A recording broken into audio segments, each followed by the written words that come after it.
everything you say no to is the space for what you really want.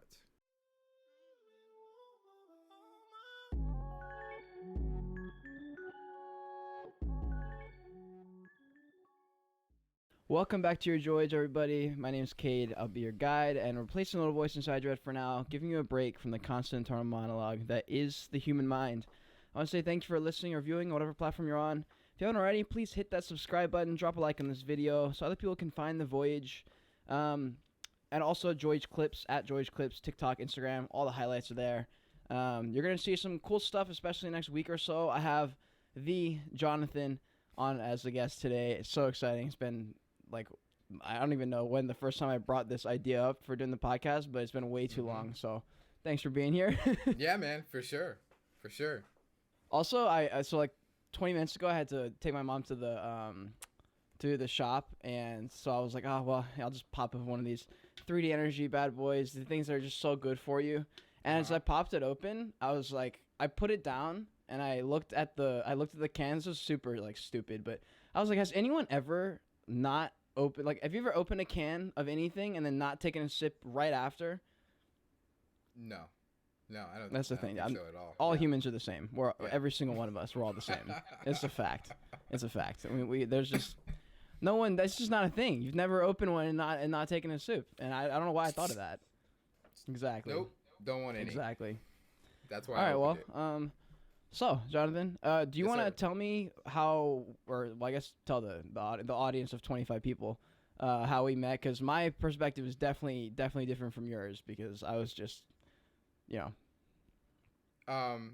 don't know, man. I saw you in a group, and I don't remember what the post was even about. And I just wanted to reach out and see if I could help somehow. There was a time where I was I'm still trying to figure it out. We're always trying to figure it out. But I remember when I first started in video specifically and trying to figure it out, and, there was no one that ever reached out. There was no mentor or helping hand of someone who had a little more experience than I did. So yeah, man, I just sold a softbox to somebody last night, and I was like, bro, message me. You need something? You need some help? I just want to help. I want to see other people succeed, and that's what it comes down to. That's the best. That's awesome. That's like such a sick answer, honestly. Yeah. Like, no one is like that. No one just reaches out. That's why I was so unsure when you first messaged me. I was like, who the fuck is this guy? Yeah, and I like can long tell. Hair. I can tell. Like, he's like, don't ask me to come to your house, buddy. Yeah, and it was nice because, like, I didn't have anyone at all who knew anything about camera. I have one guy in Charleston who does a lot of video stuff, but he's so busy. He's literally doing client work all the time, so I had never have a chance to talk to him. I did go on a trip, the Hawaii trip that I went on like 2 years ago now. I went with him, and I had no anything to do with cameras, and I can't even believe it because now I'm like all just obsessed with everything with photography and film and all that stuff. But I was there for a month with him, and I remember like him saying, okay, hold the camera here, and he like centered everything. He's like, all you have to do is just make sure I'm in focus and click the shutter button. And I was like, I can do this. And he would look at it and he would just be like, it's fine. And he'd get the sickest pictures of me. And I was like, man, I suck. But I had no interest. It was mad weird. And now that's the only thing I think about now. But I mean, I appreciate you reaching out. And, we had a couple, dude, the freaking, the gimbal. The gimbal? Oh my God. Gimbal, yeah. Did I tell you I ended up I don't know if I told you I got rid of it. No. Yeah, so I was like, okay, so I have two options here. I can either hold on to this gimbal and try and use it. The thing is, I'm just not going to be able the work thought I was going to be doing, just it's not a thing anymore. Like, I thought I was going to be doing all this client work, and then I did a couple things, and I realized I was just like, I don't really like doing this. Like, I don't even like it for photography.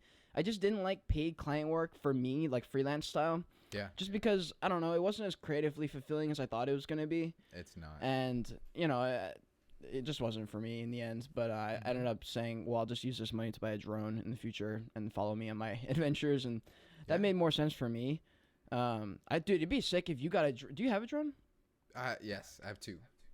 Dude, because, what was it, in the last couple of YouTube videos you made, which are insane, by the way, like, God, I freaking wish I had, like, I don't know, your sound design especially, it's so far like in the future for me. Like, I'm watching your video and instantly I'm like, am I in the IMAX? Like, Yeah. I'm like, Well, I you get appreciate hit with that. like a wave of just like birds, seagulls, like all these different sounds. I'm like, what is happening? It's like a full production.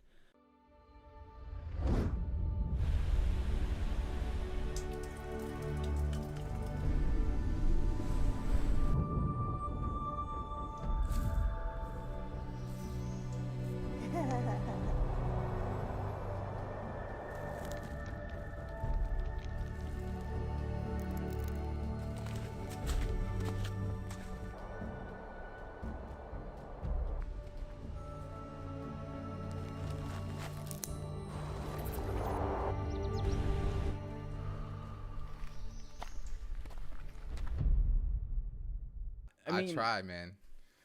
how much effort are you putting into those YouTube videos? Because when I watch those YouTube videos, it's ridiculous how good they are. A lot, but it's not 100%. Because I can't devote my entire time to it right now. I still have lots of client work to do and other things that are deadline driven. So it's kind of I'm in this mode of I just need to put it out.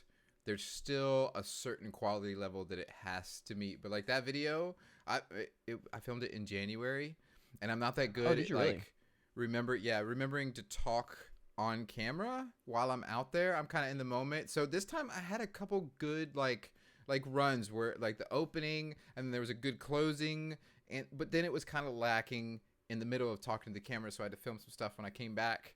I'm out here again, solo hiking. I'm at Max Patch. What's up, Jonathan?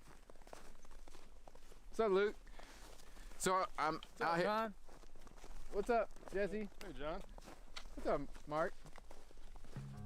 Okay, so I'm not solo hiking, but let's go check this out because it is amazing. For the viewers out there, it's Appalachian Jonathan is the one that I'm really kind of pushing right now and devoting some time to. And I'll be going. I got 2 more trips planned this year. There'll probably be some more fit in there. I'd like to do one a month. That's a great goal. And go in that direction. That's awesome. Yeah. So, Well, and I'll especially put how much more and work you're more doing. time and energy in there. Do what? Yeah, I mean, especially how much client work you're doing. When you started uploading a couple of videos, I was like, yes, let's go. Like, he has time. Yeah. That's it. But like, that's crazy that you're filming those videos like months before. I mean, my last podcast, which I'm editing, I was editing this morning. Yeah. I was pulling up notes. Like, that was one of the segments I had. I pulled up notes throughout the week that I wrote because I'll just write down thoughts that I have and thoughts that I had like 1 week ago. And I'm like, what was going through my head a week ago? And it's like a million thoughts ago, you know? Yeah. And I'm like, I can't even imagine editing a video from January because it's not the same like me at that point, you know? Like, what is that even like? I've never done that. Yeah. Well, that one, the Knob Creek video that you saw, I shot that in the very beginning of 2020. Like, actually, it might have even been late 2019. I shot that video, Bro, and I just sat on it, and I was like, it's not good enough. It's not. I can't put it out yet. Right. I need to shoot 2 more scenes, right, and then maybe I can, And then I was like, forget this, and I just cut it and cut the music and brought it together. So it just so there's sections that in my head were missing, and I just put it out. So, and everybody loved it. So, dude, we'll talk about that because, well, I think we don't talk about this enough in this community itself, just like why we feel so much pressure to like, we just have pressure in general with like the video we're producing. Like, why is it that we always feel like there's something missing in it? And then you publish it and no one even notices, No, the ones you put the most work into and you think are really good when you put them out, people don't care about. Like, it's the ones that like you put out really fast. Yeah. And maybe you put some good work into it. Maybe you put almost no work into it. Those are the ones that generally that take off. I think the reason we have that in our head, especially being creatives, is we get ideas, right? And we're like, ooh, and I could do this. Oh, wait. And there's this, I could make it seem weightless. And we want to put all, like the last video, I have this whole thing on Appalachian Jonathan about a commercial product that I wanted to stick in there. And it's actually it's a spoof. It's a funny. Like I've made. Oh. You're gonna hear it here first, and it's gonna kind of ruin the surprise for you. But it's a brand that doesn't exist, and it's just a joke, is what it is. And I made the logo. I came up with the name. You know, I had someone design it, and it's more important right now for me to, and I think for all creators, is to make something and put it out in the world and move on to the next thing.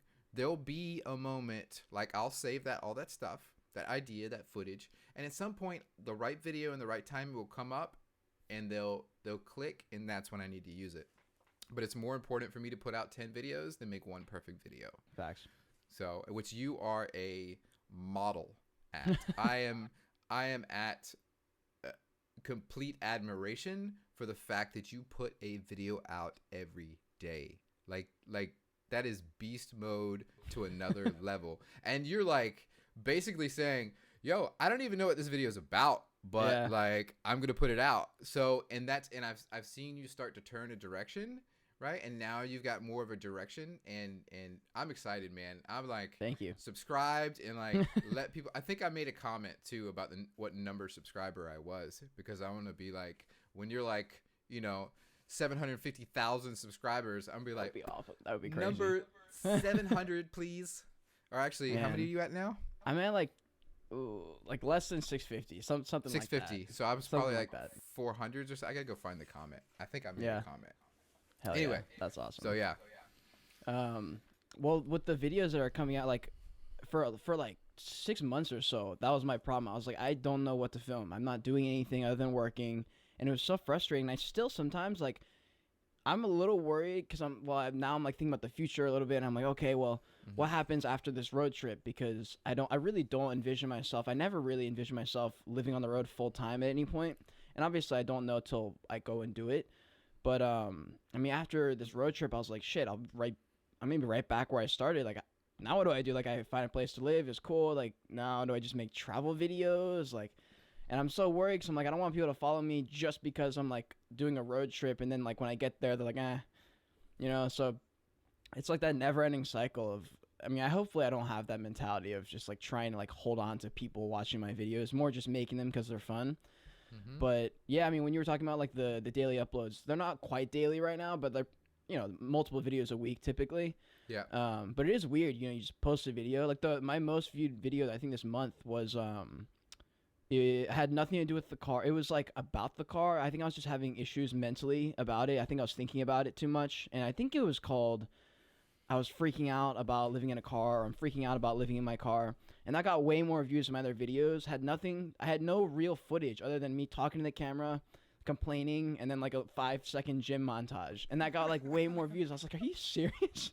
Yeah. I was like, all this work. Like I made window covers. I did all this stuff in the Prius, and it gets like 60 views. That's it. But it is weird though, because a few months ago, or like 6 or 7 months ago, my average views was like 20, 30, and now they're like 50, 60, 70. I was like, finally some growth. Yeah. But it stinks because as soon as that happens, you're like, oh man, why isn't this getting 100 views, you know?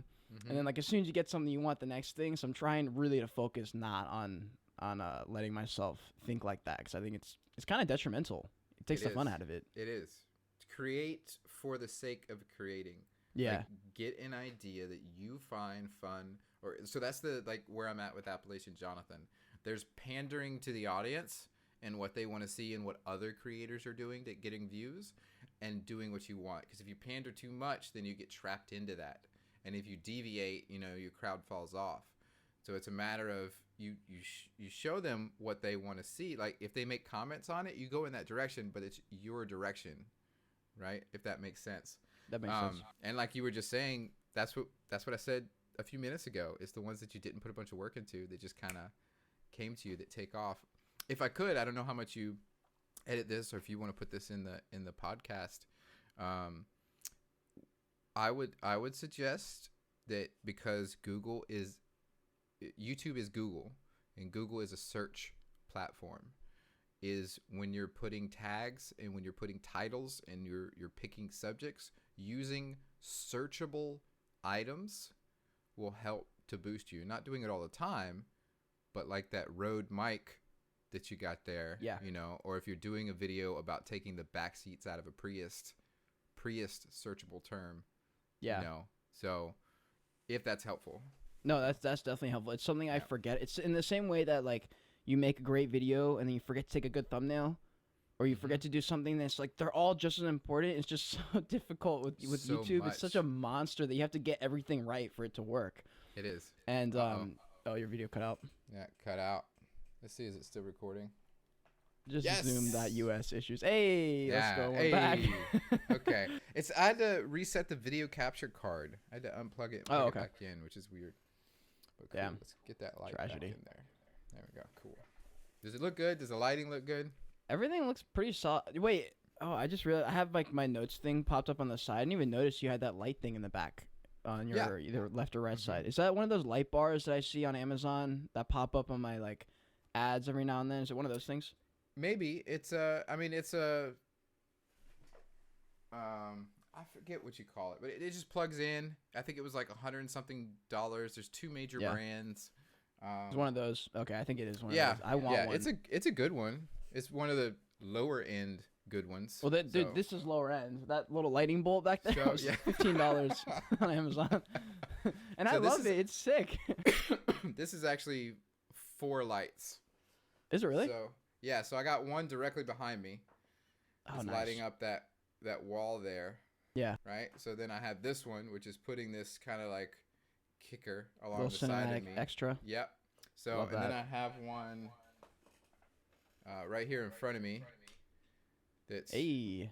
Damn, you got 4 of them. Let's go. And then this one right here, which is really the key light. But this fills in, my face a little bit, so it's not quite so like crazy contrasty. Yeah. And it gives me another eye light. So I have 2 eye lights there and there. Yeah, so I've got a lot to learn. I remember when I first started the whole YouTube video everything journey, I was so focused on like getting the lighting and everything right. And I still love all that stuff. For me, sometimes I can't, like I have a light over here that would probably do well, but I have like my window over here, so I think it's fine. But sometimes I'm like, what's it called? The backlight where it like gives you like a silhouette thing. Yeah, that thing. There's a lot of those things that I want to pull off, but then with me, I also have that issue of wanting to just put out as much as I can. Yes. And like anything that slows me down, I pretty much am just like, I'm like, fuck it, just get rid of it. No, I hear you. So I'm always torn between the two, because I'm like, or like when I'm still molding me, like the YouTube channel or the YouTube personality Peter McKinnon, he's so just good at all of it because he's been doing it for so long, and I'm like stuck between wanting to make a like super sick content and then like just fast as possible, just content in general. And trying to find the mix and in between of just quality and then also just quantity. Because I'm going for your quality. Like every time I turn on one of your videos, I pull out these guys, these like expensive studio headphones, because I'm like, I'm ready to go to the IMAX. That's good. For the next 10 minutes. Good, and it's man. sick. I hope. So I've got 2 from 2020 that I haven't even put out yet. Bro, you need to. I got what's holding you back for those? A trip to Maine is one where I hiked the Bigelow Mountains, which is part of the Appalachian Trail. So it was a solo hike, and then one to Colorado. Technically, there was 2 to Colorado, but I didn't do like any talking, so it would really just end up being like a silent hiking video, which I'm not against, but you could do a little voiceover, maybe. Yeah, I think I will do some voiceover. I need to throw something in there to spice it up a little bit. I like the silent stuff, but I think it's good for a time. Yeah. Something else, and then back to it. Kind of the roller coaster, which is what I try to do with all my videos. Yeah. Well, in your most recent one, I think that's the first time you've done like actual sit down where you had like a dedicated portion of your video where you sat and talked to the camera. Yeah. Right. And you had the 2 angles. Oh my god, that was so sick. Where were you? You looked like you were in like Hawaii or something. So there's a bicycle trail not far from here. In Florida? I'm in Lakeland, Florida. Yeah, and they have all these. I've always ridden it, and there's this one section with all these ferns and everything to the right. And every time I ride by, I'm like, "That's a good spot for a video." Yeah, just keep going. That's you a good spot for a video. And then this time I was like. And I did it in here, and my wife was like, "No, don't do that. You need to. I was like, "All right." So I went and did that one out there in the woods. Cool. People will ride So by. you had like lights in there. Did you have like a generator or something that powered the lights? No, And all So that I stuff? have this same light that's right here is the one that I took out there, and it runs on you could put a V-mount battery on it. I Oh, bought okay. a V-mount specifically for one of the last jobs that I did, so I happen to Yeah. have it. And That's I awesome. packed everything in a backpack with 3 light stands and carried the light and walked out into the woods. I probably walked, I don't know, a quarter mile. It wasn't too far. So, and Damn. set up and, you know. That's awesome. I'm trying to figure out what I'm gonna do when I'm on the road, because I'm gonna have to get rid of most of this shit. And I was like, well, I'm not willing to give up the quality of the videos either. So I'm gonna have to figure out an on the go. I'm sure there's a whole community for like on the go filmmakers and lights that just work on the go. I have this like tiny version of that lightning bolt. It's just a circle, but it's one of those you charge like one time every like month. And that's just going to be like the backlight I have over there just to like make it look sort of cool in the car. Cause I guess I'll film a lot of my videos in a car. So like I have that, and then I have like an aperture MC light. Yeah. That is going to pretty much have to be the key light, I guess. Like, I don't know. So use your, you know how you made like blackout curtains? Yeah. Go to the dollar store and get yourself a shower curtain, and you can take that shower curtain and put it in the window, and that can be your key light. That shower curtain will diffuse that light. Yes. Use the sun. You have the sun there available. That's so true. black out one side so you have a dark side, and put the shower curtain on the other side so that you have something to diffuse. Or get a cheap curtain, or like there's a ton of stuff you can use for diffusion. So diffusion is the key. So, and the sun is a great source of light. Maybe you get under a tree and you just hang this shower curtain up there, and then you stand in front of the shower curtain. People won't see that, but it's easy. It's light. You don't have to recharge it. So just that's very true. An idea. So that's a great idea. Honestly, I'm gonna probably be calling you randomly on the road, like, "Yo, what did you do that time you were traveling solo?" Yeah, man, call me. It's crazy how much shit that like you never would be able to. Like, I'm so glad I do this stuff now, so I can really appreciate video. Because I always did YouTube. I always loved YouTube videos, and I never knew the back end of anything. And that's why I love working all the jobs that I've worked, because I get to see what really goes into making any of these things work. Like, now that I worked in the service industry, food and bev, like orientations, I can see the back end, and it allows me to really appreciate just the stuff we go through. Like the fact that you walked a quarter mile with a bunch of ridiculous stuff just to make your your video on YouTube make sense. I was like, that's crazy. And like, that's a lot more work than a lot of people with big followings do for their YouTube channels, especially once you get to a point where you can hire someone to do everything you need. Yep. I'm like, at that point, for at least for like, you and me, we don't have the like a crazy huge like we have to build that up over time. And some people get like one good video and they blow up, and who knows what everyone else does to like get their clout or whatever. But it is cool. That's kind of one of the reasons I did the second camera angle, is to kind of show, because the first one is like I could just be sitting in the woods with a camera and that's it. Yep. But then you go off to the side and it's like, wait, he has a light, he has a laptop, he has a second camera. Like, that was really cool. Really cool. That's, I mean, exactly what you were hoping is what I was thinking. All the things you were hoping the viewer would think. I don't know if it's because we do film and photography that I was thinking about that. Yeah. But it allowed me to appreciate, because I was sitting there, I was like, how did this man get perfect lighting in the middle of the forest? And it looks so good. I was like, nah, there's something else going on here. And then when he cut away, I was like, that's awesome. Yeah. Like, your laptop was pulled up. I was like, that's so sick. Yeah, so I would watch. I had the segments broken out, but I didn't have a way to connect them. So I would watch the segment, and then I'd be like, okay, so and I'd start talking and whatnot, and then I'd be like, okay, now watch the next segment, and then I would talk. So, and I didn't use all the segments that I recorded. I just used the I think just two. I think it was just two that I used that all I needed to make it work. I was gonna ask about I think we hit on it a few minutes ago, but.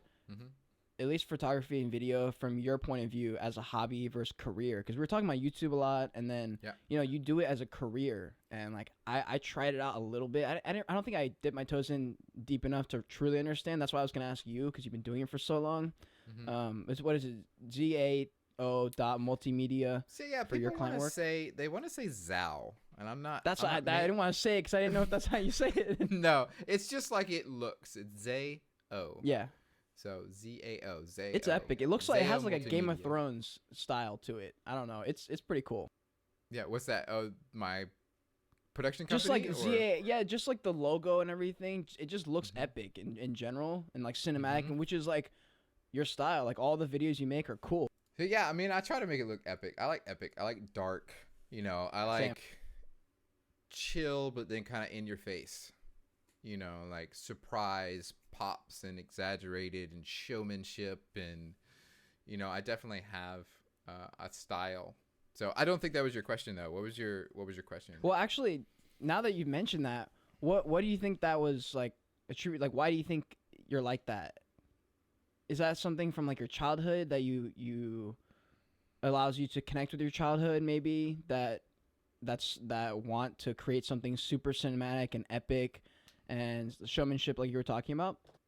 Super interesting. I don't know if it's childhood. It's just like kind of knowing who you are.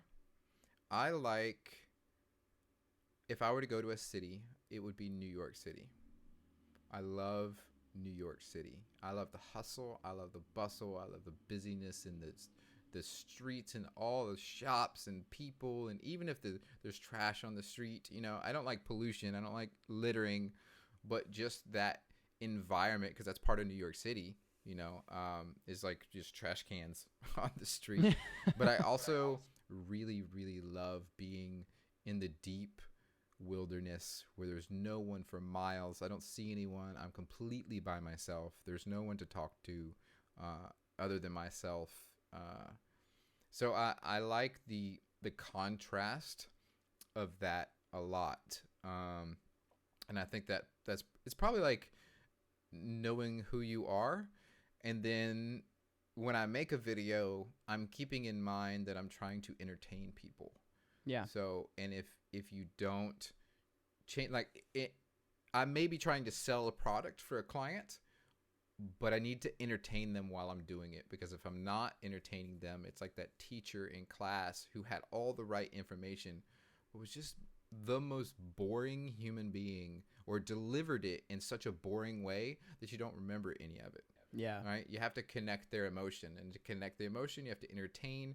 And I think one of the parts of entertaining is like this roller coaster that I talked about. It's a laugh, or it's a cry and a laugh, and a cry and a laugh. It's speed the tempo up, drop the tempo back down.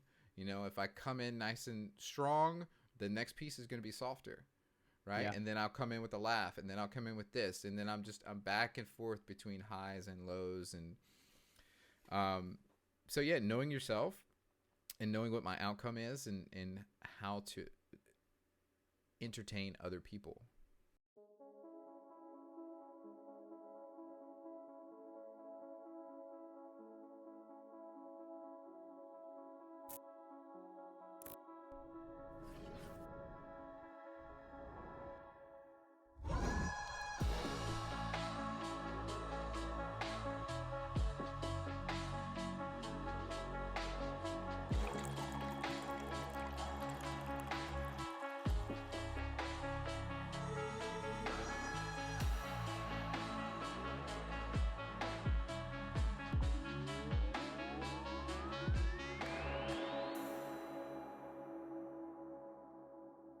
That's awesome. I mean, you verbalize that really well just now, because when I'm watching a video, I love the ones that can make you cry and then laugh 5 minutes later. And I don't know, I can't explain why. It's just so satisfying when a video delivers it, and it's like you click off the video and you're like, yes, like it was so good. Like everything I wanted, it was there, and that's so epic. I mean, yeah, and so how old are you? Right? How do you think I am? Like 26, 7, 8. That's awesome. No, I am 39 years old. 39. Yeah. Never would have guessed. I mean, there's certain perspectives and random experiences and stuff that like you pick up at the age of 39, and stuff that I just can't understand yet. And certain things I think about now, I almost wish I could fast forward and have the experiences and wisdom of someone 10 years in the future or 5 years in the future or whatever. Because that's a totally different outlook. I've seen TikTokers who go, here's like what I know at 30. They're like, doesn't matter what people think. Like, it really doesn't matter. And I don't care anymore. And I'm 30 years old and I really don't give a shit. And that's something I would love to tell my 20-year-old self. But I had like a main question I was going to. Well, yeah. So knowing yourself. So now that you're 39, Mm-hmm. I guess what has attributed to that over the years? Like, what have you really picked up that allows you to grow into your own that maybe someone my age finds a lot more difficulty? I'm not sure I completely understand. To grow into your own? Well, so when you were talking about your videos, for Mm-hmm. example, and you were like, well, this allows me to like really be myself and just like be an accurate display of like what I want and like my basically I mean every time you make a video it's like all encompassing of your whole personality and like everything you want the video Mm-hmm. to be. I Mm-hmm. guess I don't even know what kind of question I'm going for either. That's okay. That's okay. um but I don't know. I had a good idea for the question. To learn about yourself, maybe understand yourself. I guess maybe what's the difference in when you create a video now versus I mean when did you start making videos and doing all this? I started when I was 15.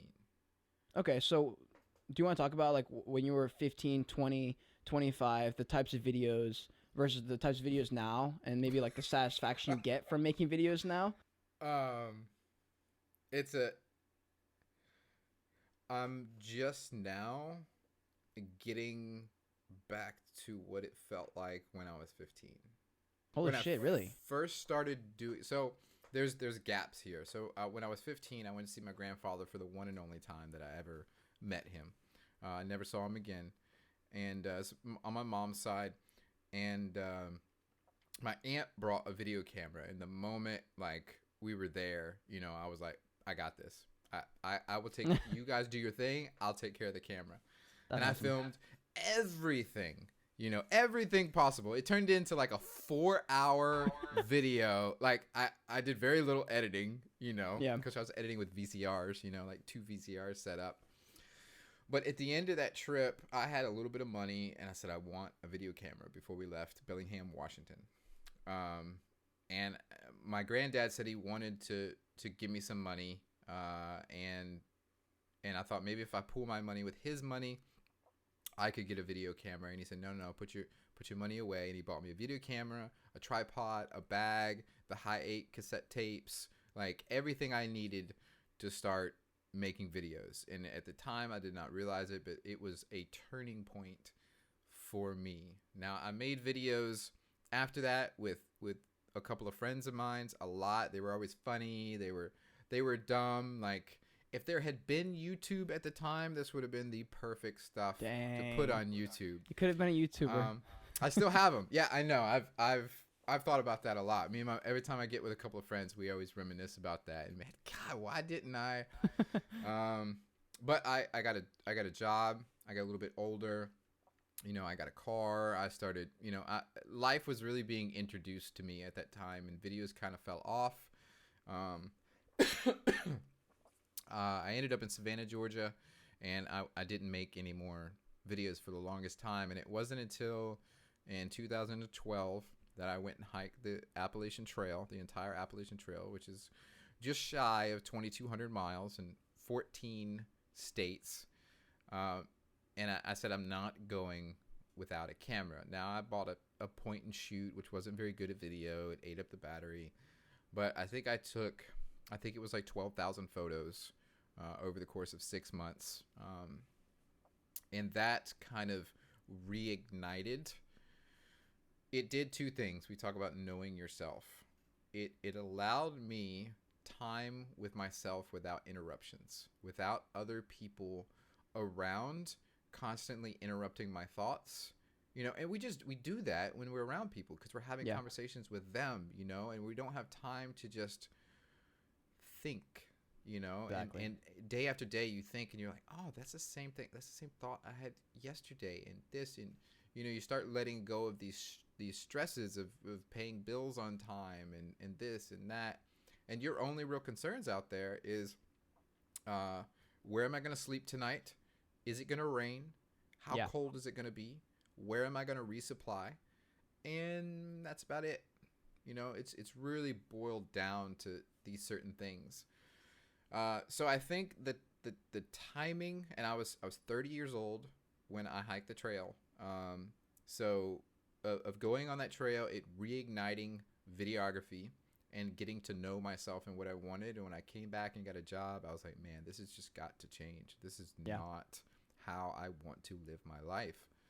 And I started pursuing photography, and I decided that was not really what I wanted to do. It was video. It still took another, 2012, so 13, 14. By 2015, it took about 3 years for me to go, okay, video. That's what it was. 3 years before I made that decision. And 15, I started really making videos. And by 16, it was, and then 17 was like when it really exploded for me. And I was doing full-time client work and gigs, and life completely changed. So, were you able to be creative when you're doing client work with video? I am, and I think that's part of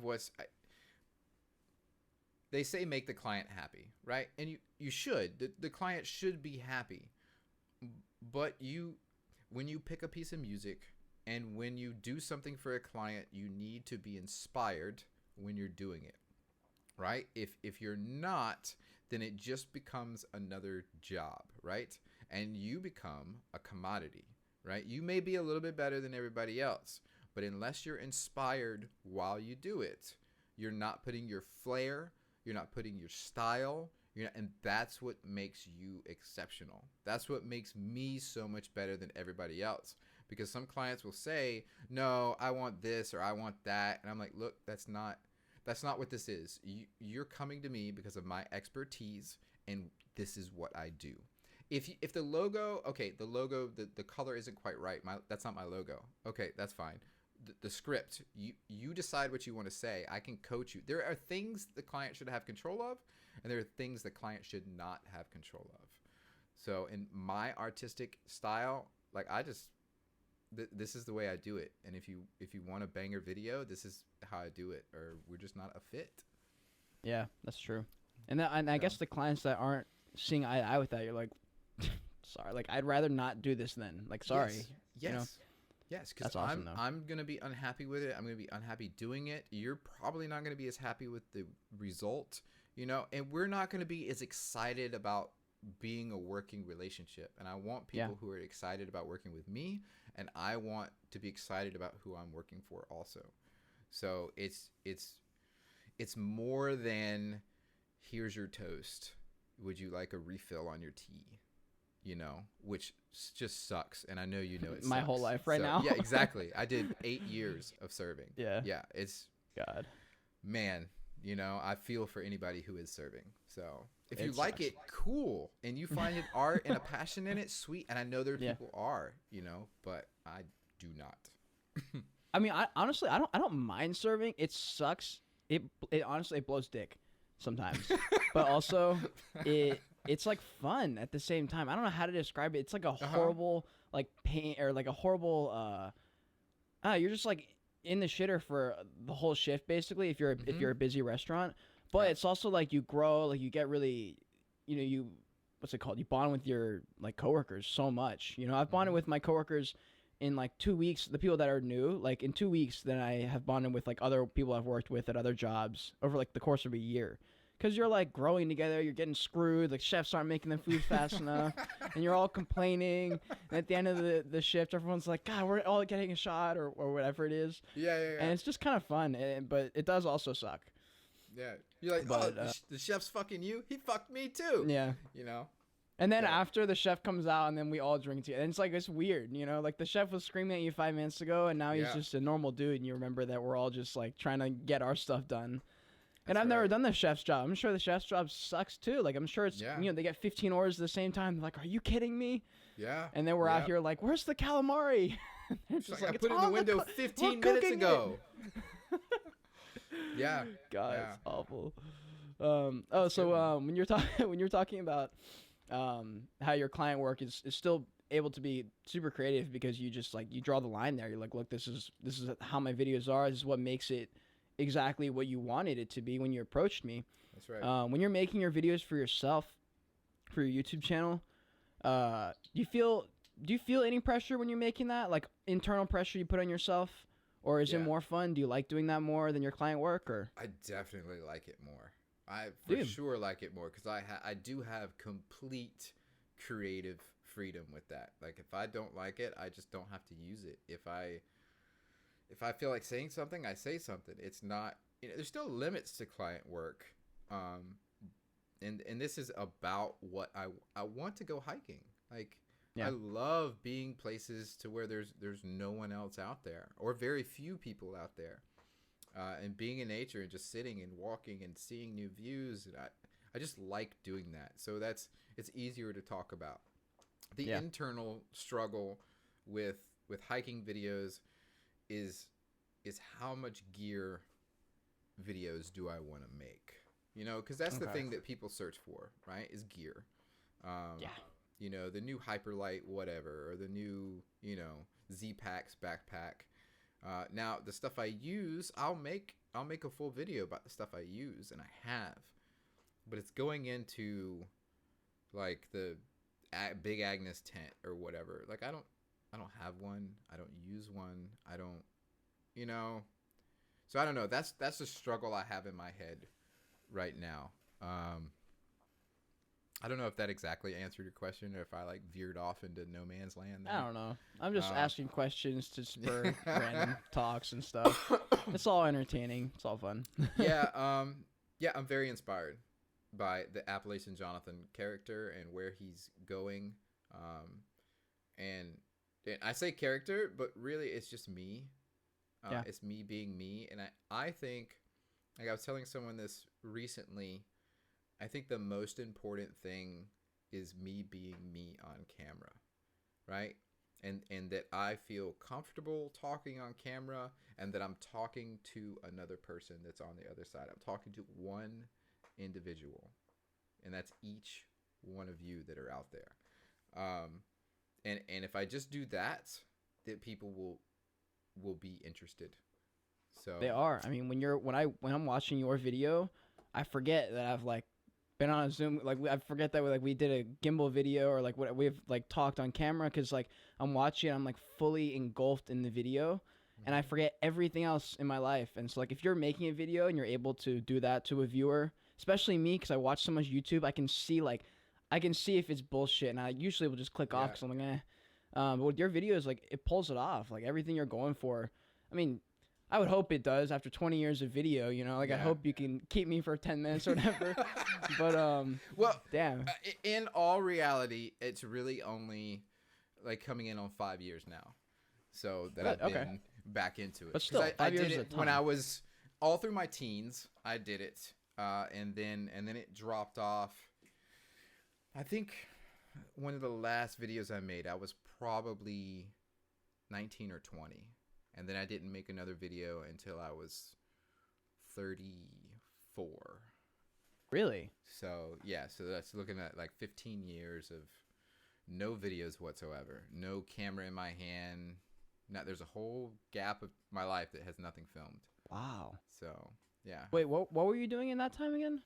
So I moved. I was here in Florida living with my parents when I was younger, and then I moved away to Savannah, Georgia. My buddy, my best friend for I don't know how long now, we moved together, and then his transmission broke while we were in Savannah, and he moved back. Well, when he moved back, it kind of killed my inspiration, because we were always making videos together, and I had someone to, okay, you hold the camera, so it was more fun. And then, I got a job, I had a car, girls were in the picture, so, and that's a dynamic that changes everything. Yeah.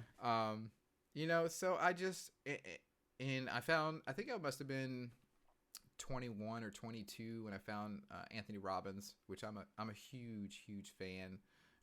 One of his infomercials came on TV, and I wanted a business so bad, and I just don't know why it never occurred. I went to Savannah because I wanted to go to SCAD.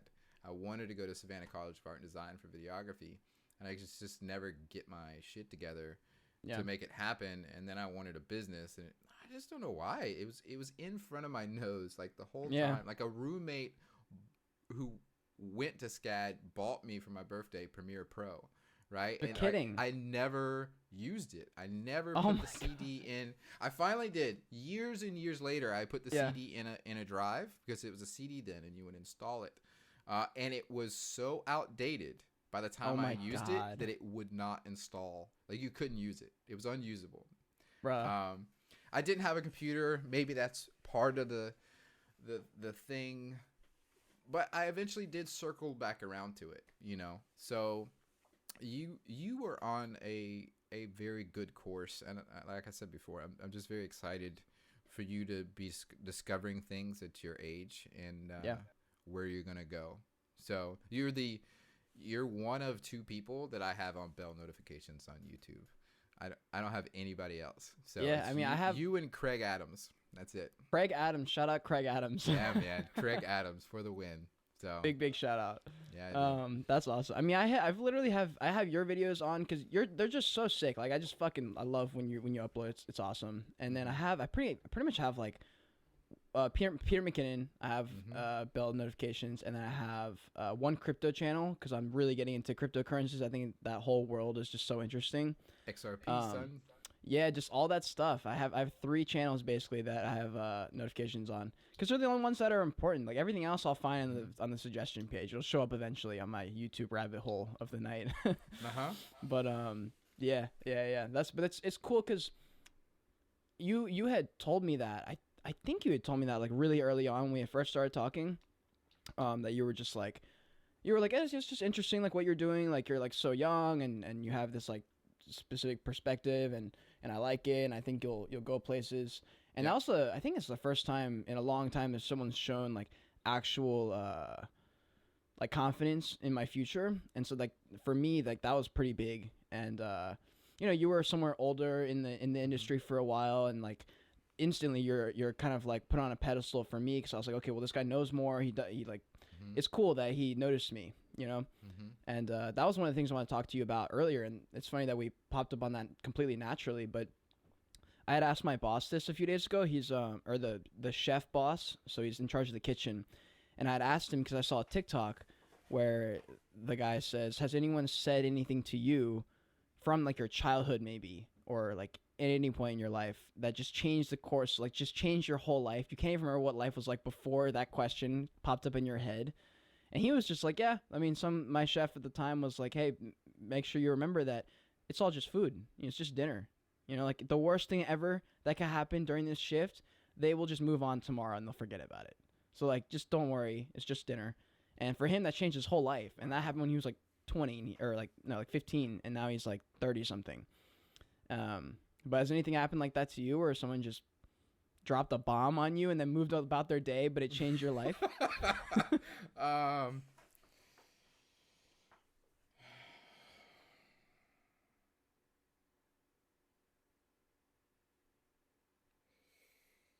mean, my first thought is my grandfather, and that I only met him once, and he changed my life significantly. If he had not gotten me that camera, I don't know if I ever would have gotten into it like I did. But as far as dropping a bomb, the only one I can remember is I was living in Orlando, and somebody had said something to me, and they said, "You're really nice," or "You're really sweet," or something like that. And my response was, "Well, I try." And they said, "No, you don't." And my first reaction, is like, the fuck? Like, how you pay me a compliment? And then, but she stayed silent. And I didn't say anything. I stayed silent. And then I was like, oh. Yeah.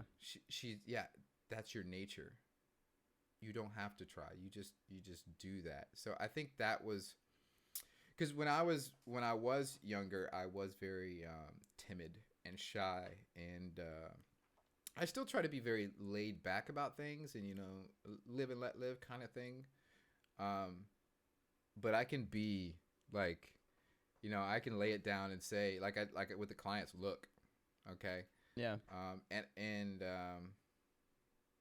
Yeah, I think if there was a moment where like I think that was it, because I thought it feels like one direction, but it was Yeah. completely the opposite direction, and saying that compliment in that context is, I guess, is kind of what I try to do with some of my videos, like the opening Yeah. of the last video. That honestly it's going one direction, and then wait a second, Yeah. cluing the audience in as well. So I'm solo hiking, Who was that? Who said it Who- to you? Oh, I don't remember her Isn't that name. crazy? I don't Isn't that remember. crazy? Yeah, no, I have no idea. I remember a lot of people. This person, I'm not even sure where I met this person, to be honest. I know we had a few interactions. There was this blue book, and I don't know if it was. I don't think it was a religion, so to speak. I probably have it somewhere. It had Chinese characters on it. And we used to talk about it sometimes. They were really into it. There was like a drum circle they used to go to. I'm sure I still have it. Matter of fact, I bet I could find it. And I just remember having conversations about, the source of reality and consciousness, and where the earth came from, and if you go different directions in space, if you get smaller and smaller and smaller, or larger and larger and larger, it's really the same thing. Yeah. And that kind of stuff at the time was like, oh my, like, Yeah. whoa, and I really, especially in that point in my life, I really relished those kind of conversations, and I still like them. Yeah. So I don't remember her name at all, That's crazy. And like, Yeah. she probably doesn't even know that you changed, like that changed No. your life. Isn't that No. weird? And No. the fact Probably that you have forgot said it. that to someone and you changed someone's life, you changed my life when you showed. Yeah. I mean, not like you changed my whole life, but like you. Mm-hmm. And that was a pivot in my life when I saw someone in the industry notice me for the first time. I was like, holy shit, that's dope. And like for you, that was just like, yeah, I just saw some guy who's cool, and I just told him, and it's nuts how many we've probably done that 100 times to people in our lives, and we just put our little 2 cents in and changed their life low key. But I think it's so cool, and I think it's underrated as fuck. I think people don't. It is. Sometimes people won't say the thing that they want to, and I'm like, look, if you don't, the worst thing that happens is, like, you say it and then they just forget about it, Especially if it's something nice or a compliment, or if someone's walking around one day and you're like, damn, like your aura's up, or like, some people just have that energy, and Yeah. you say that maybe their aura, or maybe they're just having a bad day or something, and you just saying like one little thing can like completely alter their whole life, or maybe just their day. But I think that's so cool that we all have the power to do that at any point, and we just take it for granted. We don't even notice it. We do. I think there's tons. It's interesting what some people remember and what other people don't remember. Like you could have two people who they have an interaction, and one will remember these little tiny details that the other one doesn't remember at all, and vice versa, which is super, super interesting all the way around. So I'm glad I had a an influence. So honestly, it's just like I said before, that's the best description. I just want other people to win. That's it. Just win. That's so cool. And the thing is, I saw something about that where they were like, if you can have that mentality where you give and everything's truly like from a place of sincerity, like you will just grow because of that. Like you don't have to focus on you growing and like tearing people down. Like you just do naturally go up, as you're doing that, because it'll help you. Like as you're helping me, like you're learning new ways to explain it, or you're learning new ways of like thought patterns or whatever for your own self. And so pretty much that turns anything you ever do all the time to something you can learn from, and like every day is something you can grow and experience. I think that's cool. It adds another dimension to life, that wasn't there before. And that's what a lot of people say, like for like psychonauts out there who've done like psychedelics. They say there was like a you before you tried psychedelics, and then there's a new you when you open the door, and now you know all this stuff. It's like Pandora's box. Now you can't not think about it. And you're like, dude, what was I thinking about before this stuff, I don't know. But I mean, just the fact that I opened the door with you, right? And was trying to help, and now I'm on a podcast, and just this conversation alone I don't get to have a lot of conversations like this, and I really enjoy this kind of back and forth. And this will affect the rest of my day. Like, I have projects after this. This will affect my emotional states and what I do with those edits, because I had this. So it's this like feedback loop, and then you start talking about like the butterfly effect, and to make that more real. When I was I was 17. Yeah, I was 17, and I was in a major car accident where the Volkswagen Beetle was just shredded. The passenger, there was no floorboard left in the passenger seats. The passenger seat was in the back seat. All the glass was blown out of the vehicle except for one. My shoes were blown off my feet. I have a scar here, right? And then around my ear and whatnot. I don't remember it. That was just horrific crash that I probably should not have survived. So the reason I had that crash is there was a concert, which was a big part of my life then. I did not go to this concert, but somebody else there that I know, and I guess he had picked up a dead bird, and he was just like being dumb with it and its wings or whatever. And again, I didn't see it. I wasn't even there, and I heard about it.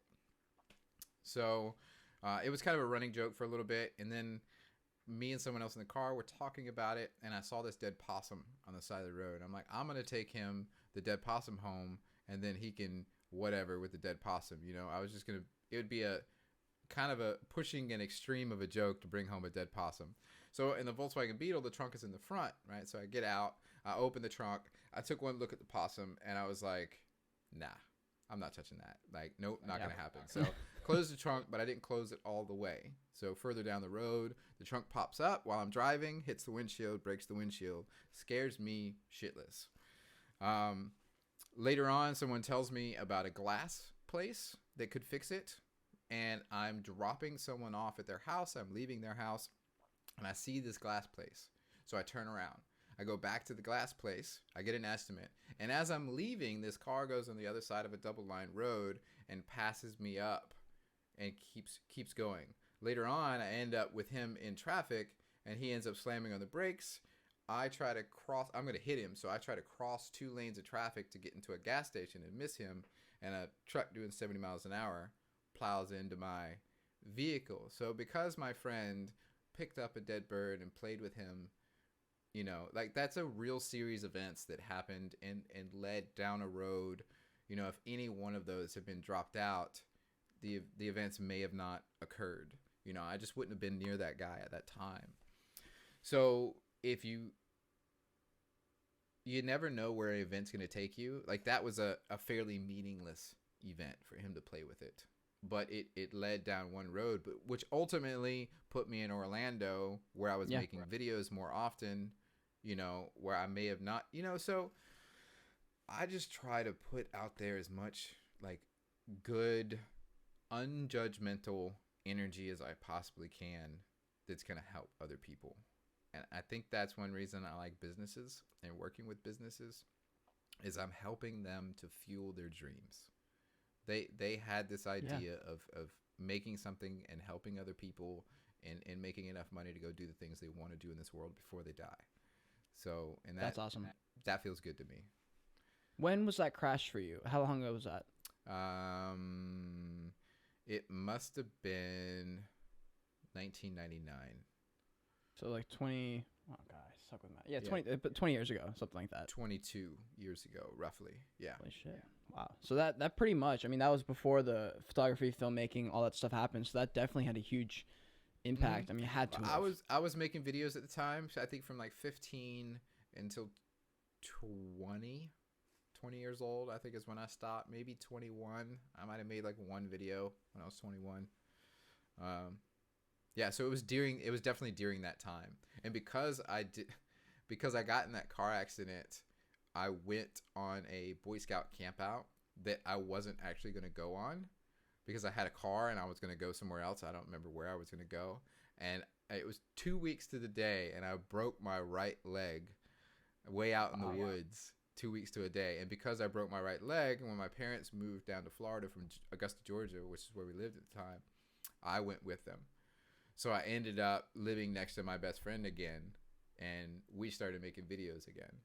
Yeah. So now, and then we split up. Like, he was kind of like the catalyst of a young age of whether I was making videos or not making videos. Gotcha. So. Damn. It's crazy how much, like, that can change your life. I mean, I haven't had any, knock on wood, but I haven't had any, like, crazy things, like, anything really crazy happen yet. And from, I think my dad, it was probably the same. He was pretty chill most of his life. Nothing crazy ever happened. And then this was a year ago now, I think. He basically got T-boned, and he was like an inch away from death. Like, if he had been 1 inch further up, he would have been just decapitated. It would have been over. But since he was 1 inch back, his car took the brunt. His car basically was completely totaled. But yeah, he basically escaped the snatches of death within an inch. And for him, he was like, that shit was insane. He was like, it like woke me up. And he's 50 now, or 55 or something. And he was like, yeah, that was pretty much like the like a wake up call, because about a year before that, I had my first psychedelic experience, and I had like a whole mental breakdown. I was like, and so that a year before, I had sort of opened the door to like change, and I was like, hey, like, you know, we've all been doing the same thing, like we should be thinking about, you know, like all these different things. And I think he had heard it at that time, but he didn't really like hear it. And so a year later, when that crash happened, he was like, oh my God, I've been teaching for like 25 years and I love teaching, but there's this other thing that I've been wanting to do for so long that I'm doing it now. And he literally, like, that year quit his job. Now right now he's in the room next to me. He's the manager of Udacity, which is basically like, what's it called? There's a couple of companies out there who sponsor YouTube channels where they have like courses, online courses. And so it's one of those types of things. It's one of the biggest ones in Silicon Valley, and he's just one of the managers there, and he's doing it. He's making like way more money. He's in a way different position. He loves it, and it's crazy because he was like, yeah, it wasn't on my radar, and then that happened to me, and he was basically like, you need to do something different here because you're just doing the same shit. You're watching Seinfeld at 10:30 every single night. Like nothing has changed, and that's cool. Like, if some people want to do that their whole life, that's cool. He's like, but that's something that you've been wanting to do, and this is your wake-up call. And he's on a totally new trajectory. They're about to move to Colorado. That's what's up. And that's nuts. They've been in Charleston and, like, the Columbia, Charleston area for the past 25 years. And now they're like, yeah, going to Colorado. It's like, what? It's like, you're going to Colorado?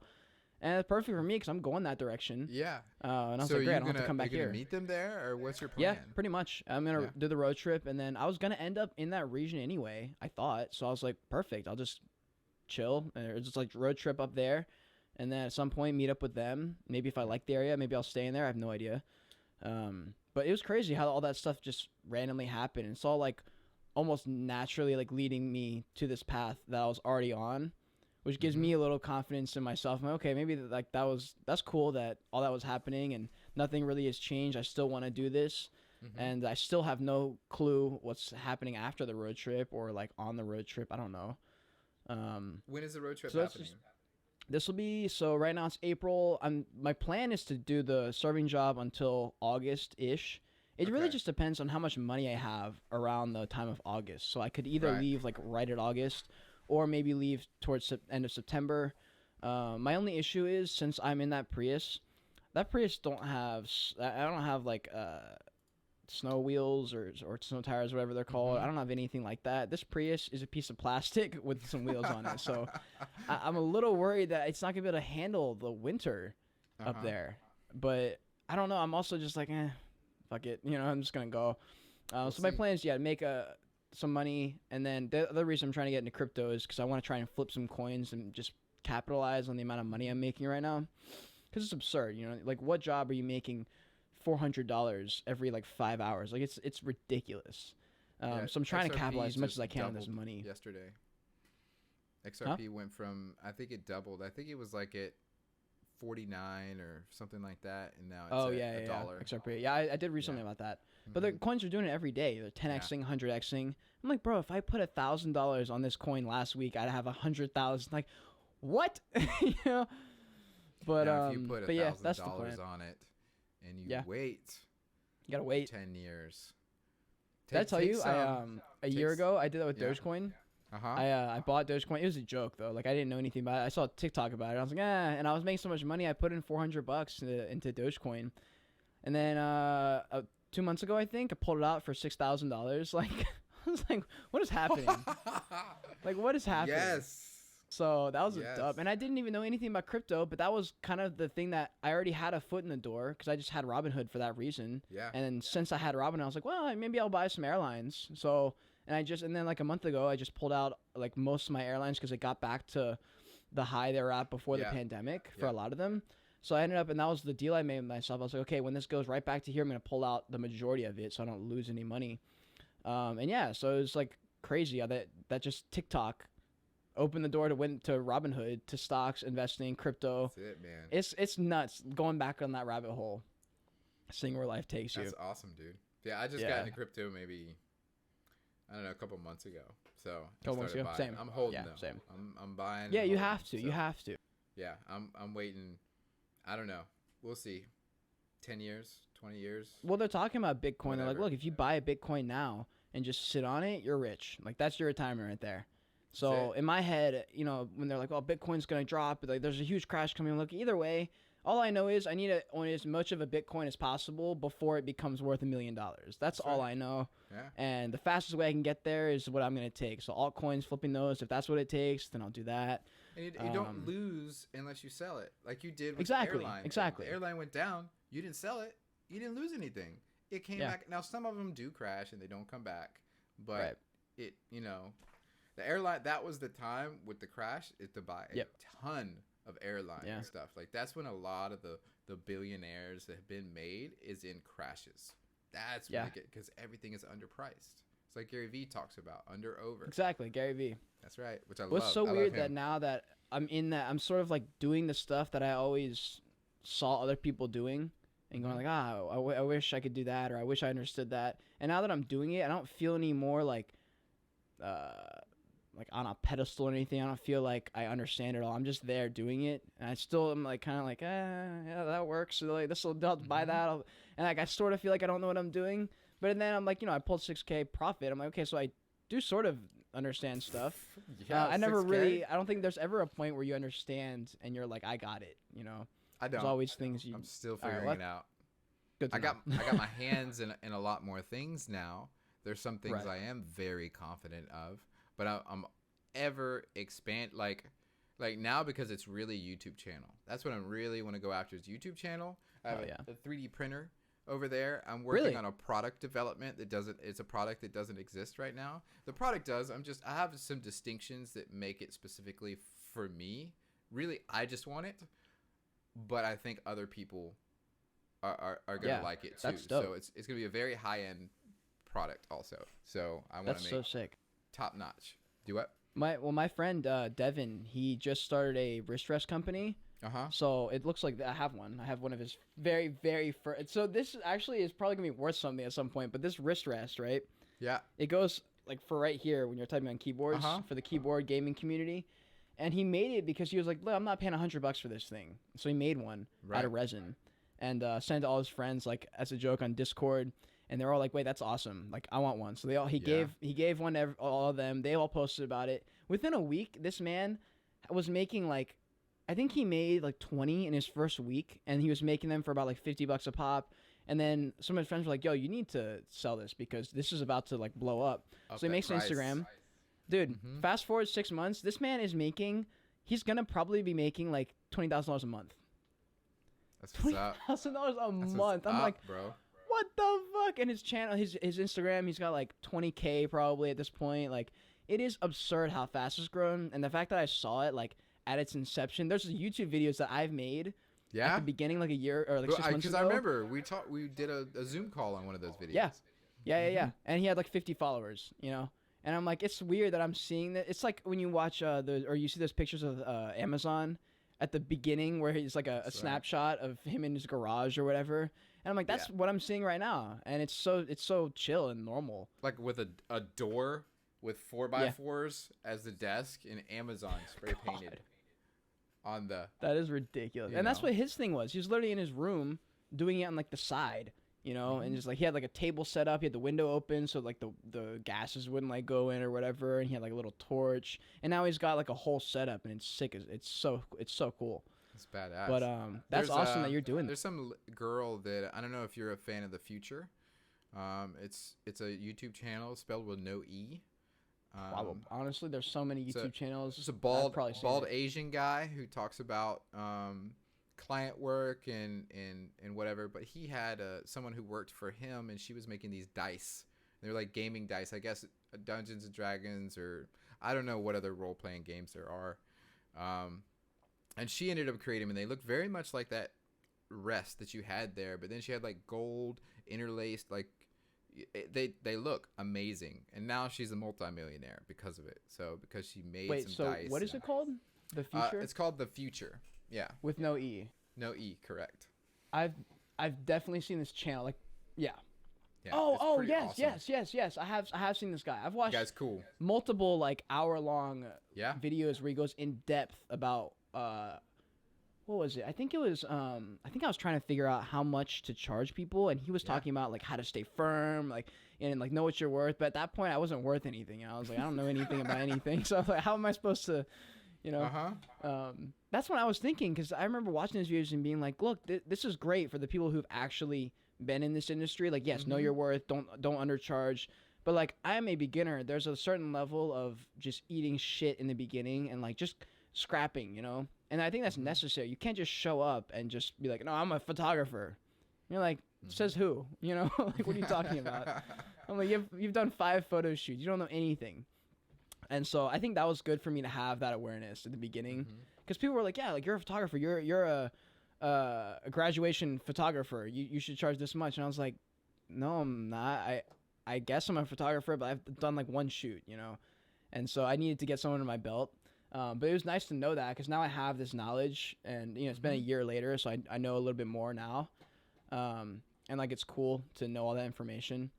But dude, I've watched so many like YouTube videos just in general. I don't know where all this knowledge is going in my brain. It's somewhere in there. Like, it's somewhere floating around amongst the neurons that are just going a million miles per hour. That's it. But I think I learned probably 90% of what I know about video on YouTube. Holy shit, you think so? Yeah. Oh yeah, for sure. There's only one other source, and that's a couple of classes that I bought. So, you know, that's great. Well, coupled with how much you're doing. Coupled with how much you're like doing in real life. Yeah. That's really the thing, is learning something and then applying it, and then repeat and doing it again and again and again and again. Just doing something a bunch of times is, you figure out, okay, where should I store my files? So how should I this and that? And I still, all the time, I'm like, I'm editing and I'm like, well, I want to do this. Yeah. YouTube. How do I? Exactly. Okay. You know, and the next time I go to do it, I still, especially if it's in After Effects, I may not remember. I was like, what did I do? How did I do? YouTube. That's right. Yeah. And the third time, I might be like, oh, I kind of remember, but let's try this. You know, and then start tweaking it and changing it. And yeah, man, YouTube is a revolution.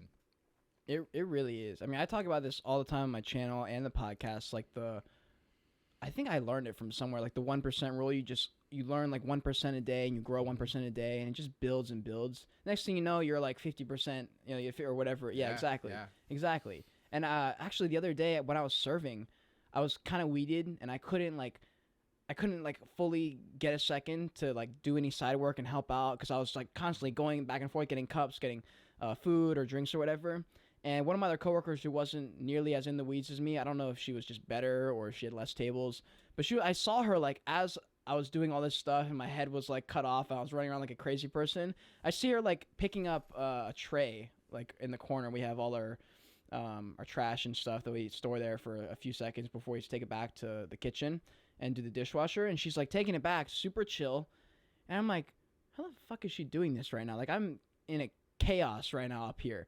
And I was like, man, thank you so much for getting that. Like, I was going to get it in a second. She's like, yeah, it's fine. She's like, I just try, like, if I'm going to the kitchen anyway, just grab one thing. I don't have to get it all. She's like, just get the sack of cups. And then, like, someone else may grab the tray. Someone else may grab this. and like at the end of it, we will all clean up the corner together because we all just picked one thing. You don't have to get it all at once. And I was like, oh my God, you're so right. You know, you just grab one thing here and there, and it just builds over time. So interesting, because you can apply that to everything in life. Yeah, 100%, 100%.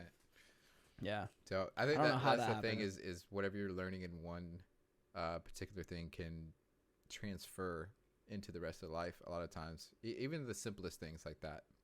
Just grab one thing, man. You know, that's why I like hiking and camping. So you learn a lot out there when you're sleeping in 7 degrees. What was that? Oh, I don't know how much time you have because we're like coming up on an hour and a half. I didn't know if you have a meeting to go to or something. I don't have a meeting, so we, a little bit longer. So yeah. Okay. Well, I was going to ask edits that need to finish, but go ahead. For sure. This is the last really big thing I want to talk about. Yeah. So we pretty much everything, dude. It's crazy because everything I had on my notes, just in case like we came to like a standstill, we hit naturally. I was like looking at it, I was like, oh, we talked all about that. This is great. So this is awesome. All right. But the last thing I want to talk about, since you've done it and I haven't, I'm about to, is the whole existentialism, traveling alone, solo, slowing down, but also like how you progress in life, because there is a certain element of hustle that you still need to like maintain while also plugging out and just taking time for yourself. So like, how did you do that when you were traveling solo? Did you just put it on the back burner, the hustle culture stuff? And you like, how do you just focus on hiking and not anything else, or what is that like traveling solo, I guess is the main question. If you're talking about the Appalachian Trail, I really just unplugged completely. There was, I had my phone, but it didn't have any service. I turned it off. Yeah. I bought a flip phone. Oh my God. Because it would keep a charge for 2 weeks, especially if you turned it off. I turned it on, call mom. Yeah. That's it, and it was cheap. It was so cheap. So that was pretty easy to unplug on the actual Appalachian Trail. These days, like going and hiking,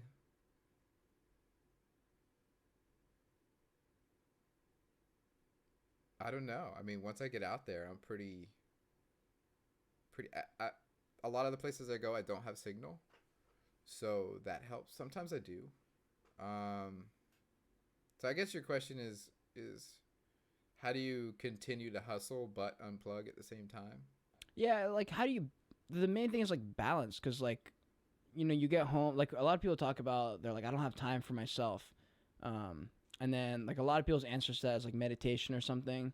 But like for my issue with meditation is like every time I think about doing it, I'm like, well, I don't have time to just sit here and like do nothing, when that's the whole point. The whole point of meditation is for that.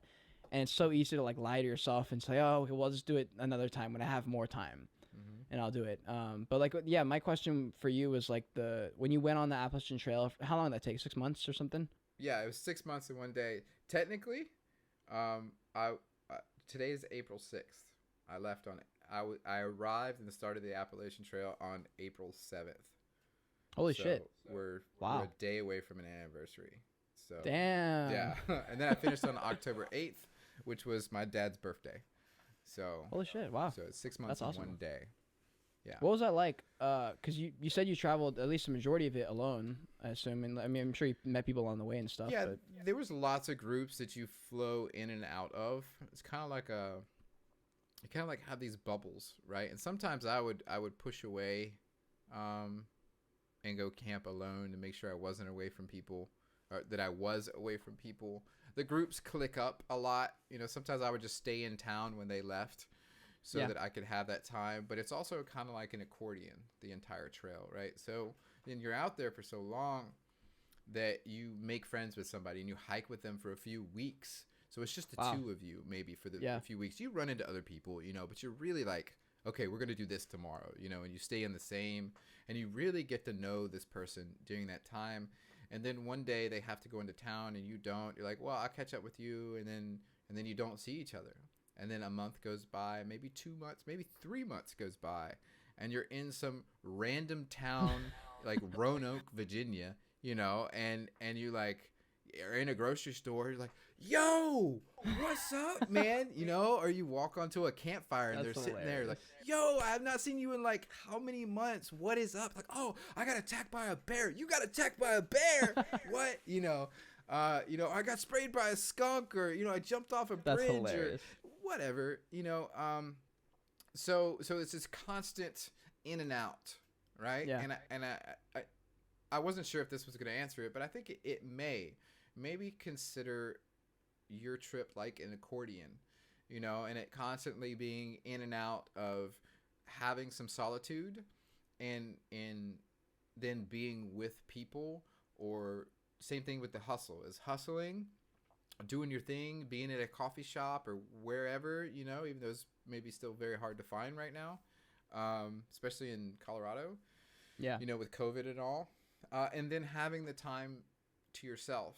And I think maybe having that phone off, having the laptop, not the laptop, but having the connection to the internet off, and being yourself. It's about, I think, if you're getting to know yourself and you want to disconnect, it's not having the interruptions, because every time you see an ad or a video that you like or something that you want to watch or what, it's interrupting what you're already thinking about and pulling you in different directions. And it's nice just to be sitting, walking, especially if you can walk and do it. If you can use your body at the same time that you're thinking, because how your mind and body are so interconnected, it's a different experience than just sitting. For you, like working out, you know, could be that when you're doing some reps, or find a tree, maybe get a set of rings that you can hang up anywhere. I don't know if you're a fan of doing ring pull-ups, or I'm gonna have no choice. I'm gonna have no choice but there you go. learn that stuff.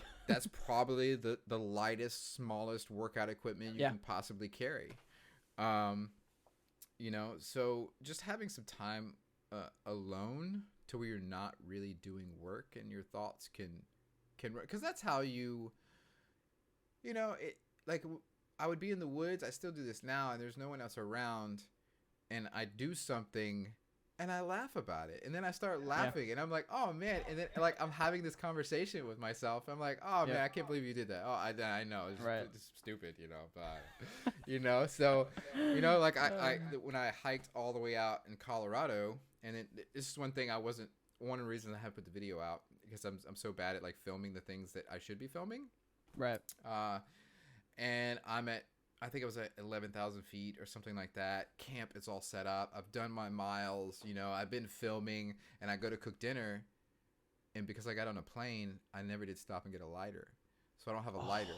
So I'm like, bro, like really, you forgot the lighter. I'm like, so how am I going to, so I'm going to have to cold soak my food.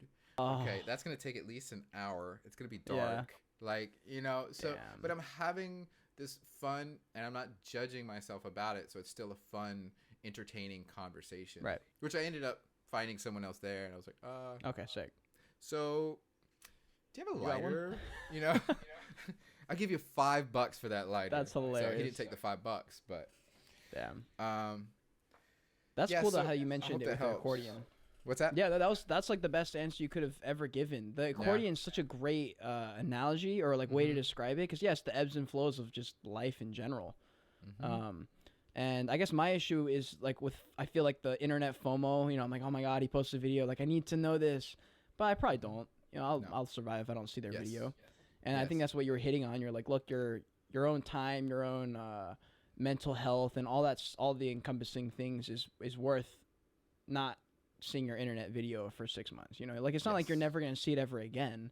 It's just for this point in time, if you're dedicating it to growing and like traveling, just let it be that and not anything else, you know, because you can't do it all. You can't do everything at once. And it's okay to just let stuff go off. I mean, you can't have everything on your plate at once. So you just push some off the plate and add some stuff on for this point in your time. And then when you're not, you bring it back onto your plate and take the things that don't need to be there and take that off the plate. And I think that was a great little story you had for that. Every time you say no to something, this has been very important in client work, especially at the moment I'm at right now. But it has in the past also, and it goes for life. Everything you say no to is the space for what you really want. There has to be a space before you can get what you want. If your life's already full, everything's filled up, you're doing all the time, like that's why I'm not going to book weddings anymore. They take up too much time. They're booked years in advance, and there was a hike with someone I could have gone on who worked for a very big outdoor company, and I couldn't go because I had a wedding booked. No. Right? So it's the same.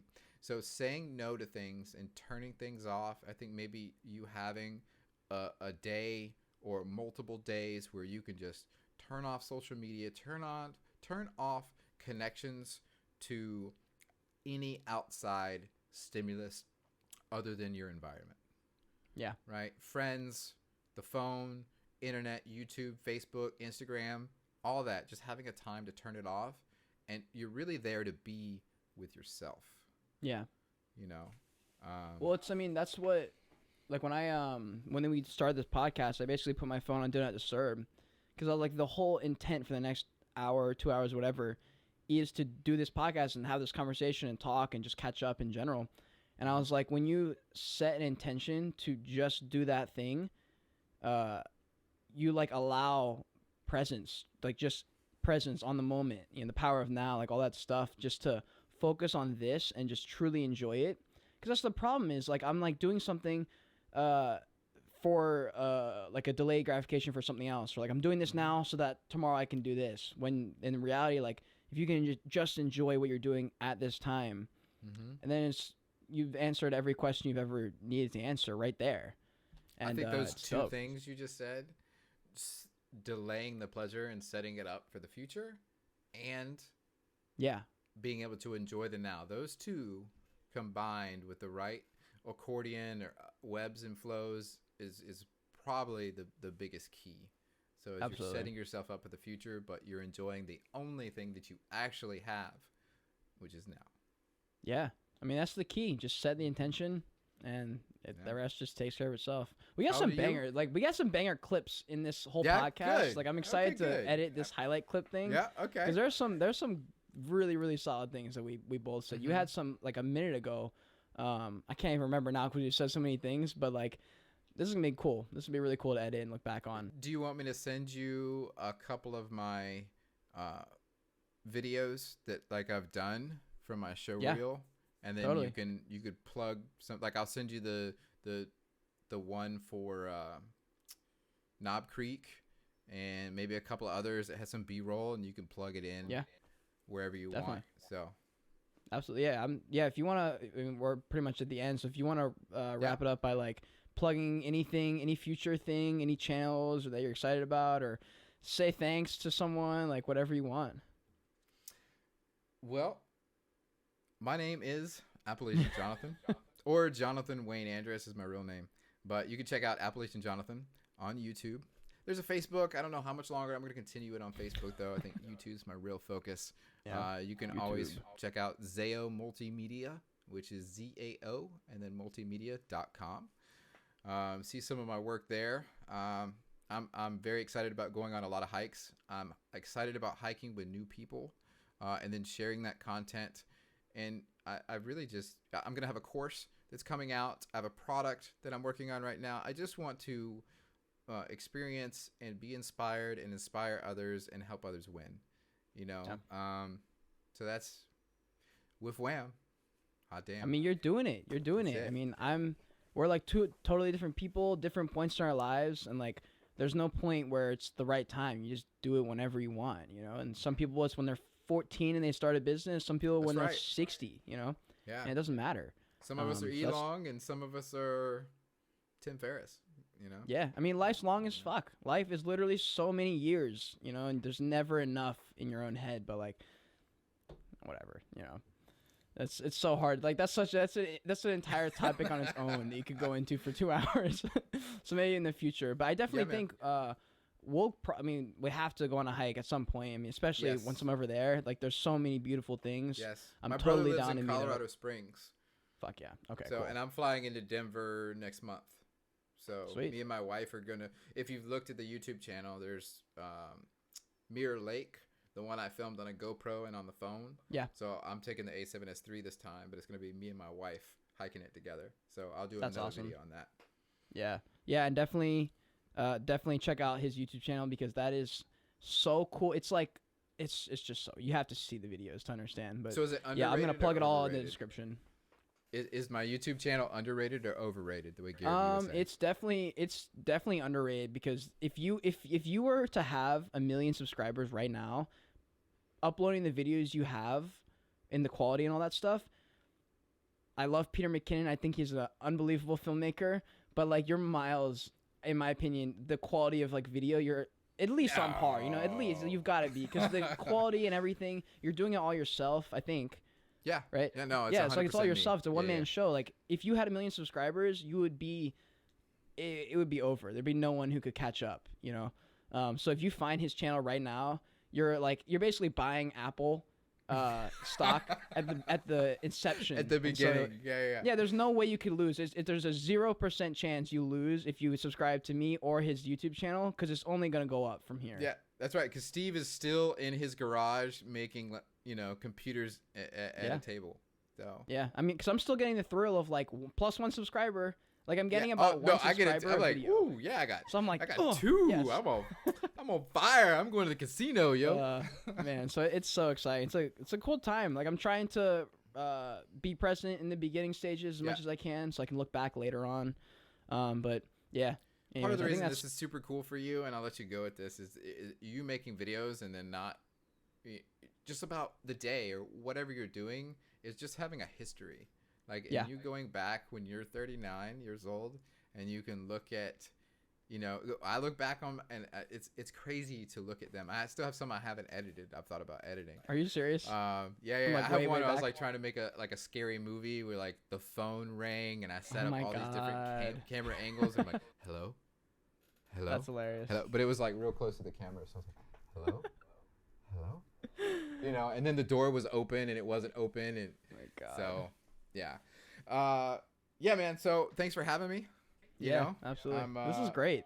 If you ever want to do it again or you just want to Zoom, let me know what's up. Yeah, totally. I'm super happy. Totally. For sure. I'm excited for you to take off, man. I'm waiting for that Me too. rocket, and you're like, That'd be nice. I'm on the road. That's the one I'm waiting for. I'm on the road. Yeah, I'm I'm leaving excited. tomorrow. That's probably the most exciting one. I'm leaving tomorrow. That's gonna be cool because I've already thought about that 1 million times in my head, and every time I post a video, I'm like, okay, there's a 0.001% chance like this could be the video that like were to go viral. So like treat every video like that. So yeah, I'm excited. I hope one day it happens. If not, then it'll be a steady growth, whatever. Yeah. So I'm down with it all. It's just fun for me. Like I really enjoy doing all of this. Like I have 11 subscribers on this podcast channel, and I have like 7 loyal viewers on Spotify that listen like every week kind of thing. Okay. So like it's super cool seeing that, and it's cool for me to know that with that like low amount of like views and whatever, like I still put in a ton of effort and time because it's fun. So yeah, it's not going anywhere. The podcast will be here until I keel over. So that's what's up. I don't even know the podcast channel. Yeah, so the Joyage on YouTube, just one word, Joyage.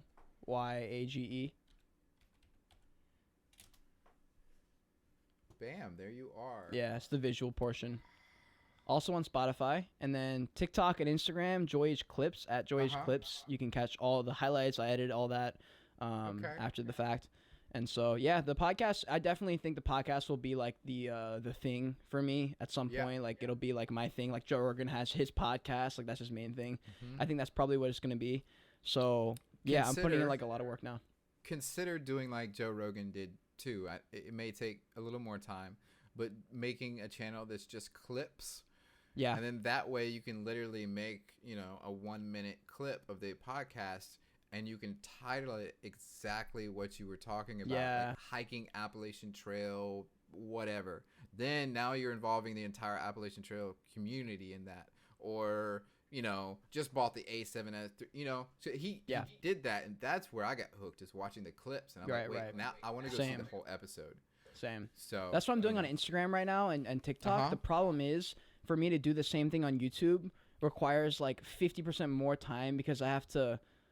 Like, it already takes a certain amount of work to get the highlight clips and, like, cut them to size for the Instagram and TikTok and to post each one and get the hashtags. Like, that takes a little bit of time on its own. But with YouTube, it takes, like, exponentially longer because you have to upload them and then wait to upload them and then edit the description, edit the title, thumbnails for each one. Like that whole like Tube Buddy. What is that? TubeBuddy is an application that works with YouTube. It literally integrates with YouTube. So when you're in YouTube, it pops up. Can I share my screen real quick? Yeah. Where's share screen? Let's do this one. Share. So as I pop up here, it gives me all these indicators here. So of the things that you've done, let's click on one video too. So total views, it gives me that. It gives me the best practices that you have done. Like you did the high res thumbnail, you did not pin a comment on here. Here's your tags that you put on here also. So I can see your likes, your dislikes. And then when I go to post a video, I can create templates. And as I go in, it starts auto-filling stuff for me. So I can do the cards at the end, the comment cards, the info cards, infographics, all the different stuff. There's a free version, and I think you can do the pro for free for, I don't know, a couple of weeks. No, I've heard of TubeBuddy. Now that you brought it up, have you? I've seen it. I have heard of it, but I think my issue is a little different. It's is it? Like that stuff is fine. It's the actual time that right at this moment in time. Yeah. I literally don't have enough time just to upload to YouTube. I still have time for TikTok and Instagram. Because it's so much faster to upload? It's just, you have to wait for the time to upload, and then you have to, like, because I have, like, 6 per podcast. Okay. And so it just takes forever. Yeah, like 6 clips I usually, on average, per podcast that I'll make videos for. And to do that on Instagram and TikTok, in my head, I'm like, okay, I can set aside that much time. But then for YouTube to do the same thing, and they get, like, no views for some reason compared to the actual podcast. Because like that's why I have 53 videos on Joyage. Most of those are highlight clips. But after a while, I was like, I can't keep this up. Like, it takes forever. They get no views, which is kind of strange. But that's why I started just doing TikTok and Instagram, because that's where I try and get my people. Like, that's where they all are. But they get no views, you know? So that's where my thought process was, like, the short form content is for TikTok, Instagram. Hopefully I'll capture some people's attention there. Maybe they'll go to the YouTube channel or Spotify and listen to the whole thing. Yeah. That was kind of my mentality. TikTok is a great place for it. So yeah. So, and I get decent stuff there. So that's kind of at a point where I get more time, I will go back to doing it on YouTube as well. 'Cause it's just like a missed opportunity basically. In my opinion, I really, right now I'm working 7. I have no off days right now. Every single day I'm working at some point. But especially once I'm on the road again, I will have nothing else to do, so I might as well. But yeah. Yeah, so completely ignore that and what I said, and no, in all sincerity, it's that whole mentality of take what is useful to you, and throw the rest away. Absolutely. So because you've already tried that. Good way to end on right there. You know. Sounds good, dude. I'm pumped. I'm really pumped to look at this back. I think this is cool. Especially since we're right at the beginning, right at the beginning. Both of us are really on the beginning of what we're doing here, so especially on YouTube. Sweet. All right, we'll do this outro real quick. Yeah. Thank you for listening, viewing. Hit that subscribe button. I'm going to leave all the links to Jonathan's everything. He's going to send me some videos too, so we got it all there. Thanks for listening, Jonathan. It's been a pleasure. Peace.